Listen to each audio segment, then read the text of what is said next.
जब भी मोहब्बत की बात होती है तो मौलाना रूमी का नाम जहन में ज़रूर आता है। दुनिया भर में लाखों लोग उनकी शायरी को मोहब्बत की सबसे बड़ी निशानी समझते हैं। लेकिन सवाल यह है कि रूमी के नज़दीक ये मोहब्बत आखिर है क्या? आज हम 13वीं सदी के अजीम सूफ़ी के फ़लसफ़े की गहराई में उतरेंगे और जानने की कोशिश करेंगे कि उनके लिए मोहब्बत के असल मायने क्या थे। रूमी कहते हैं, एक मोमबत्ती इसलिए बनाई जाती है कि वो मुकम्मल तौर पर शोला बन जाए। इस फना होने वाले लम्हे में उसका कोई साया नहीं होता। ज़रा इस बात पर गौर करें। एक मोमबत्ती का मकसद ही यह है कि वो जलकर रोशनी बन जाए। जिस लम्हे वो पूरी तरह शोला बनती है, उसका अपना वजूद, उसका साया सब खत्म हो जाता है। यही ख्याल रूमी के पूरे फ़लसफ़े की जान है, खुद को मिटाकर कुछ और बन जाना। और उनकी अपनी ज़िंदगी इसकी सबसे बड़ी मिसाल है। तो कहानी शुरू होती है एक लेक्चर हॉल से।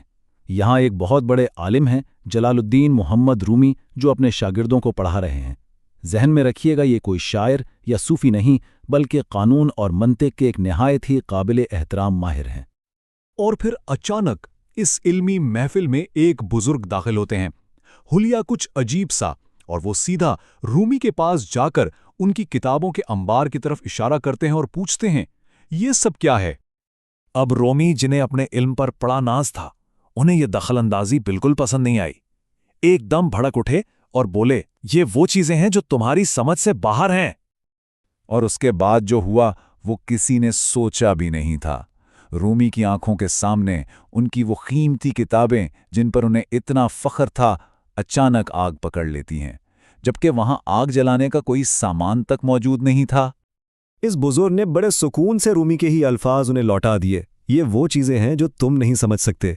ये पुरस्रार शख्स कोई और नहीं बल्कि शम्स तबरेज़ी थे, एक ऐसे सूफी दरवेश जिनकी एक मुलाकात रूमी की पूरी जिंदगी को बदलने वाली थी। तो सवाल यह कि ये चिंगारी गिरी किस पर थी? शम्स से मिलने से पहले रूमी की जिंदगी कैसी थी? चलें एक नज़र डालते हैं। देखिए, रूमी की पैदाइश 1207 में आज के अफ़गानिस्तान के करीब हुई। फिर मंगोल हमलों की वजह से उनका ख़ानदान अनातोलिया यानी आज के तुर्की हिजरत कर गया। वहाँ रूमी ने तालीम हासिल की और कोनिया शहर में इस्लामी कानून के एक बहुत बड़े नामवर आलिम बन गए।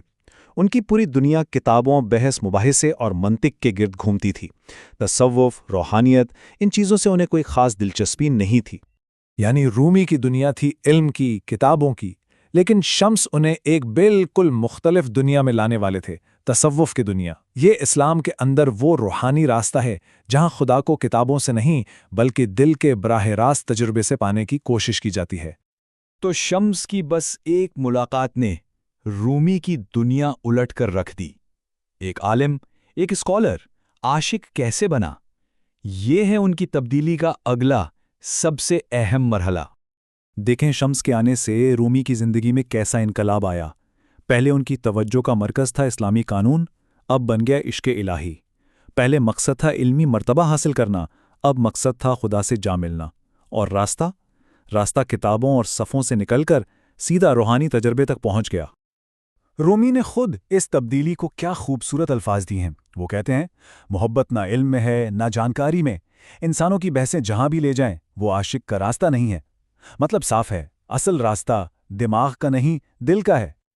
लेकिन जाहिर है ये तब्दीली इतनी आसान नहीं थी। रूमी का शायरी में डूब जाना, वज्द में रक्स करना, ये सब बातें उस वक्त के क़दामत पसंद उलमा को एक आंख न बाईं। यहां तक कि उनके अपने पुराने शागिर्द भी उनसे बदजन हो गए। सोचें जरा, एक इतना बड़ा आलिम अचानक आशिक बन जाए, ये उस दौर के लिए एक बहुत बड़ी मुतनाज़िया बात थी। रूमी को अपना रूहानी उस्ताद तो मिल गया था, लेकिन किस्मत को कुछ और ही मंजूर था। उनके सफ़र का अगला पड़ाव जुदाई और गम का है। एक ऐसा गम जिसने उन्हें एक अक्स से रोशनी का मीनार बना दिया। और फिर एक दिन शम्स अचानक गायब हो गए। कहाँ गए, कैसे गए, किसी को कुछ नहीं पता। रूमी के लिए तो जैसे दुनिया ही खत्म हो गई। ये जुदाई उन्हें गहरे गम और तन्हाई में डुबो गई। और इसी गहरे गम से रूमी के अंदर का शायर पूरी तरह जाग उठा। उन्होंने अपने दर्द को शायरी में ढाल दिया। उसने हमें अपनी रोशनी में एक शमा की तरह नहलाया और फिर हवा में तहलील होकर हमें छोड़ गया। और यही वो लम्हा था जब रूमी खुद चांद से सूरज बन गए। पहले वो शम्स की रोशनी को मुनक़िस करते थे, एक चांद की तरह। उनकी शायरी दीवाने शम्स इसी तड़प और जुदाई से भरी है। लेकिन अब अपने शाहकार मसनवी में वो खुद एक रोशनी का मीनार बन गए, जो दूसरों को रास्ता दिखा रहा था। तो आखिर मसनवी में रूमी ने मोहब्बत का वो कौन सा राज बताया? उनकी सारी तालीमात का निचोड़ एक आफाकी नज़र में छुपा है। इस बात को समझाने के लिए रूमी एक बहुत खूबसूरत कहानी सुनाते हैं, लैला और मजनू की। एक बादशाह था, उसने मजनू से लैला के हुस्न की बड़ी तारीफें सुनी। उसे भी लैला को देखने का शौक हुआ। जब लैला को दरबार में लाया गया तो बादशाह बड़ा मायूस हुआ। बोला, ये तो इतनी हसीन नहीं जितना तुम कहते थे। इस पर लैला ने क्या खूब जवाब दिया। वो बोली, मैं तो लैला ही हूं, मसला ये है कि तुम मजनू नहीं हो। और बस यही एक जुमला रूमी के पूरे फलसफे का खुलासा है। हकीकी मोहब्बत का मतलब ही ये है कि दुनिया की हर चीज़ को मजनू की नज़र से देखा जाए। जिसे हम आम तौर पर रोमानवी मोहब्बत कहते हैं, वो रूमी के नज़दीक कायनात की हर शय से खुदा की मोहब्बत का एक छोटा सा परतू है। रूमी का पैगाम उनकी ज़िंदगी तक महदूद नहीं रहा। उनके बाद उनके पैरोकारों ने मौलवी सिलसिले की बुनियाद रखी। 19वीं सदी आते आते उनकी शायरी मगरिब तक जा पहुंची, और आज 800 साल बाद भी वो दुनिया के सबसे ज़्यादा पढ़े जाने वाले शायरों में से एक हैं। तो सवाल ये पैदा होता है कि आखिर उनके पैगाम में ऐसी क्या बात है, ऐसी कौन सी कशिश है जो 8 सदियां गुजरने के बाद भी दुनिया भर से लाखों लोगों को अपनी तरफ खींचती है?